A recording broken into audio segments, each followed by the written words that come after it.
دار کا کہنا ہے کہ ادویات، کھادیں اور ٹھیکے کی رقم اور دیگر اخراجات بہت زیادہ ہیں، ایسی صورت میں کیا عشر کی معافی ہو سکتی ہے؟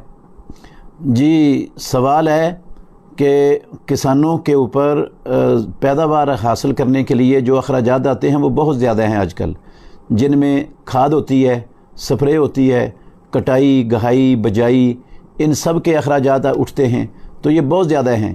کیا ان کو نکالنے کے بعد عشر ادا کیا جائے گا یا کل فصل میں سے عشر ادا ہوگا؟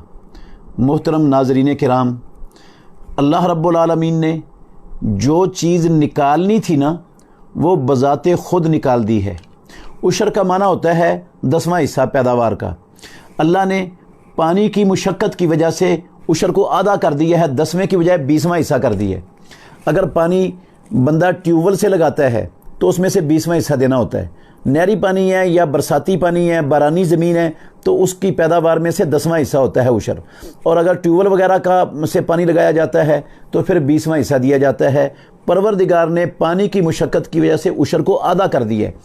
اب غور کریں، اللہ رب العالمین کو علم تھا کہ ایک وقت آئے گا دنیا میں، اس وقت پیداوار کو حاصل کرنے کے لیے کھادیں، سپرے، کٹائی، گہائی، بجائی، اس کے اوپر بہت زیادہ اخراجات اٹھیں گے، یہ رب العالمین کو علم تھا۔ اسی طرح پروردگار کو یہ بھی علم تھا کہ بہت سے لوگوں کے پاس اپنی ذاتی زمینیں نہیں ہوں گی، وہ ٹھیکے پر لے کر کاشت کریں گے زمینیں۔ تو اللہ رب العالمین نے یہ جو اٹھنے والے اخراجات ہیں یا ٹھیکہ وغیرہ ہے، اس کی وجہ سے عشر کو کم نہیں کیا، علم ہونے کے باوجود۔ جب رب العالمین نے کم نہیں کیا تو ہم کیسے کم کر سکتے ہیں اپنی طرف سے؟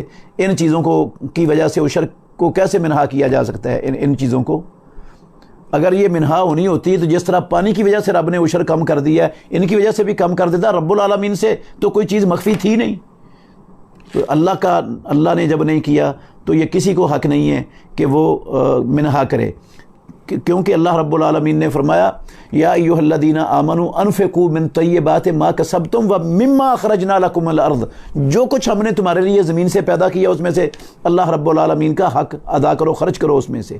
اور اللہ نے فرمایا وآتوا حقہ یوم حصادہ، فصل کی کٹائی کے دن اللہ رب العالمین کا حق ادا کرو۔ تو سب سے پہلے عشر ادا کرنا ہے، باقی ٹھیکہ بھی، دوسرے اخراجات بھی جتنے بھی زیادہ ہو جائیں وہ ان کو منہا کر کے عشر نہیں دینا، کل فصل میں سے عشر دینا ہے۔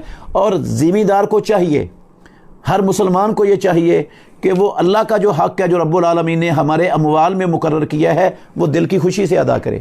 اس لیے دل کی خوشی سے ادا کرے کہ زکوٰۃ دینے سے، عشر دینے سے بندے کا مال کم ہوتا ہی نہیں۔ اللہ نے بھی گارنٹی دی ہے، محمد الرسول اللہ صلی اللہ علیہ وسلم نے بھی گارنٹی دی ہے، مال کم نہیں ہوتا، مال بڑھ جاتا ہے اور بندہ پاک ہو جاتا ہے گناہوں سے، اور مال بھی پاک ہو جاتا ہے، اور معاشرے کے جو مفلوق الحال فقراء، مساکین، مستحقین ہوتے ہیں ان کا بھی فائدہ ہو جاتا ہے۔ جب مال کم ہی نہیں ہوتا، مال میں برکت ہوتی ہے، بڑھ جاتا ہے، تو پھر بخل اور کنجوسی کرنے کی ایک مومن کو ضرورت کیا ہے؟